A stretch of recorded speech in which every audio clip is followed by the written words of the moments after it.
Baik, Assalamualaikum warahmatullahi wabarakatuh. Waalaikumsalam warahmatullahi wabarakatuh. Mohon izin memperkenalkan diri, kami dari kelompok 3, kelas 2B, batch 2, akan melaksanakan praktik mentoring asistensi mengajar, kegiatan berupa pra kegiatan dan kegiatan inti, dan yang terakhir adalah pasca kegiatan, yang mana di sini Bu Puji Nugraheni bertindak sebagai DPL dan Bu Ratmi Kuswati bertindak sebagai guru pamong, dan Bu Desi Wahyuningrum bertindak sebagai mahasiswa, dan saya sendiri bertindak sebagai siswa.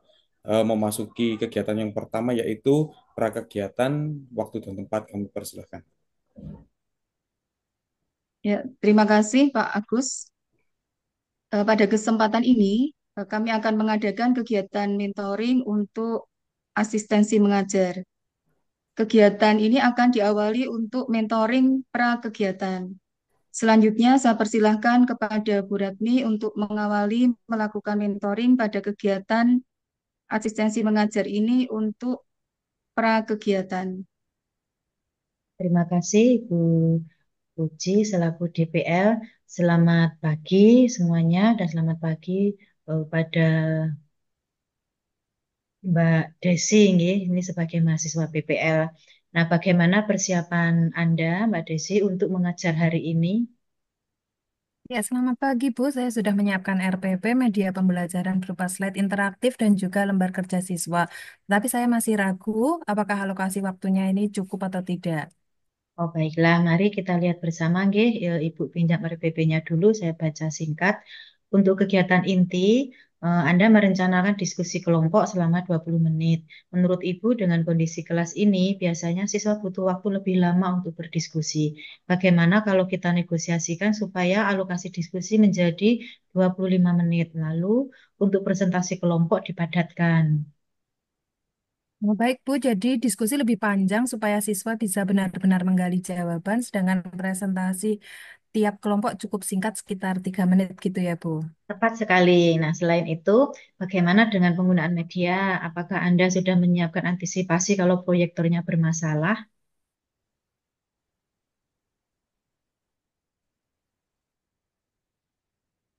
Untuk cadangan jika sewaktu-waktu mati, jadi jika media tidak bisa ditampilkan, saya langsung membagi kertas.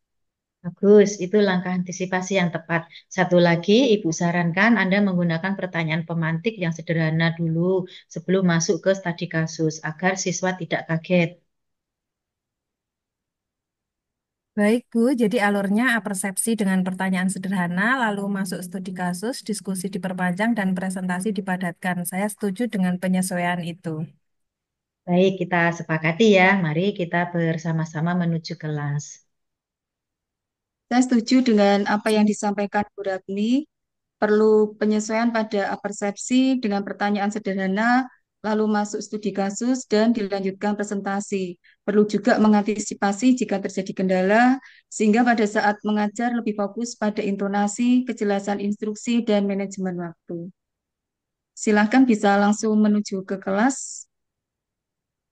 Mari. Mari-mari. Selamat pagi anak-anak. Hari ini kita akan belajar tentang komunikasi di tempat kerja. Ibu sudah mengajak mahasiswa PPL untuk membantu kegiatan kita. Mari kita sambut dulu beliau. Tepuk tangan dulu. Selamat pagi, Kakak. Ya. Menurut kalian, kenapa komunikasi di tempat kerja itu penting? Ya, silahkan Mas Agus menjawab. Jadi kenapa komunikasi di tempat kerja itu penting? Karena komunikasi itu menunjang bagaimana sistem itu bekerja, Ibu. Nah, luar Bagaimana kita biasa. bisa bisa bekerja sama dengan orang itu dengan komunikasi. Ya, luar biasa. Ini Mas Agus penjelasannya. Baik, sekarang Kakak PPL akan membantu membagikan studi kasus yang sudah disiapkan. Ya, silahkan ambil satu lembar ya, anak-anak, untuk kelompok kalian nanti.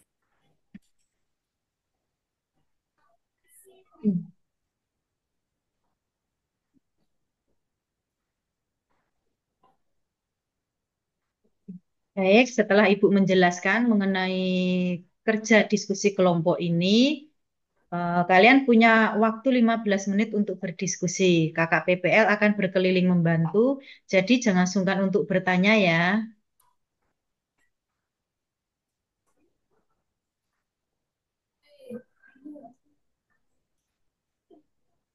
Bagaimana menurut kalian tentang kasus ini? Kalau komunikasi tidak jelas, apa dampaknya di tempat kerja?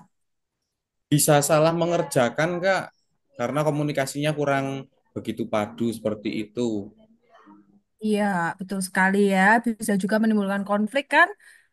Tulis di itu di lembar jawaban kalian ya.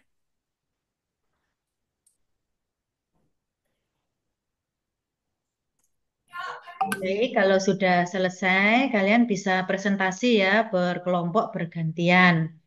Nah, setelah selesai, nah sekarang setiap kelompok maju ke depan, kemudian kakak PPL akan mencatat poin-poin pentingnya di papan tulis. Kelompok satu sudah menjelaskan pentingnya komunikasi asertif. Bagus sekali ya. Nah, ada tambahan lagi dari kelompok lain. Nah, silahkan diskusi ini dilanjutkan dengan kakak PPL ya. Kemudian kakak PPL coba berikan tanggapan untuk kelompok ketiga.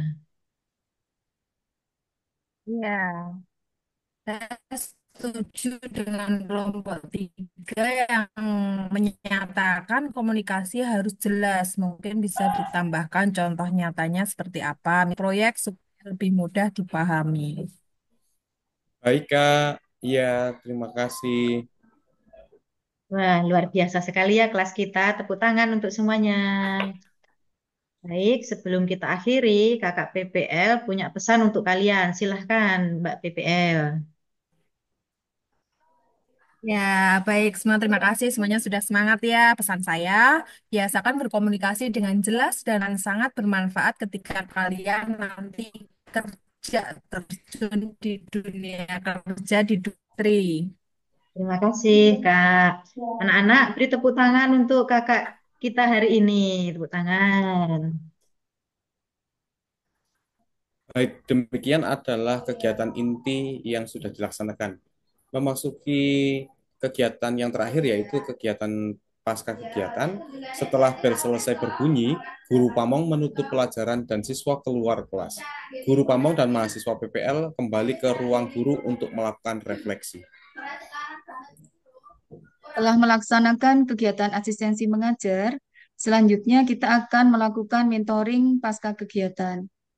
Saya persilahkan kepada Bu Ratni selaku guru pamong untuk bisa memulai melakukan mentoring pasca kegiatan. Baik, terima kasih Bu Puji selaku DPL. Bagaimana pengamatan Mbak Desi tadi terhadap proses pembelajaran yang tadi kita lakukan bersama-sama?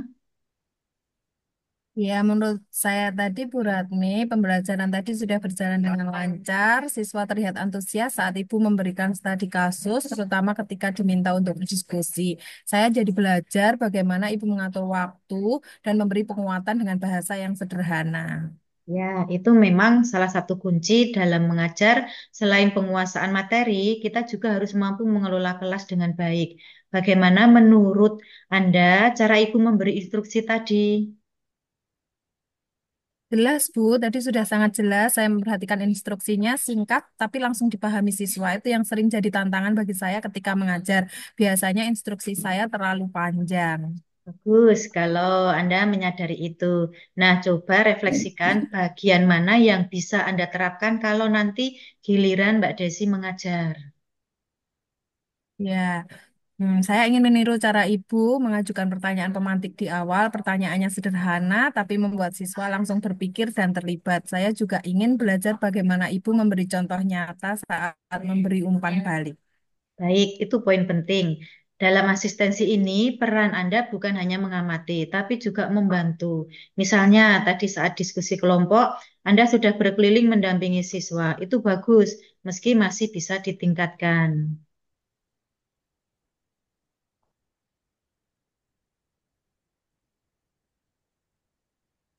Ya, Bu, saya merasa masih agak canggung ketika kalimat apa. Wajar, karena Anda masih belajar. Tipnya, gunakan pertanyaan terbuka sederhana seperti bagaimana menurutmu atau apa ide kelompokmu. Nah, itu bisa memancing mereka untuk berbicara.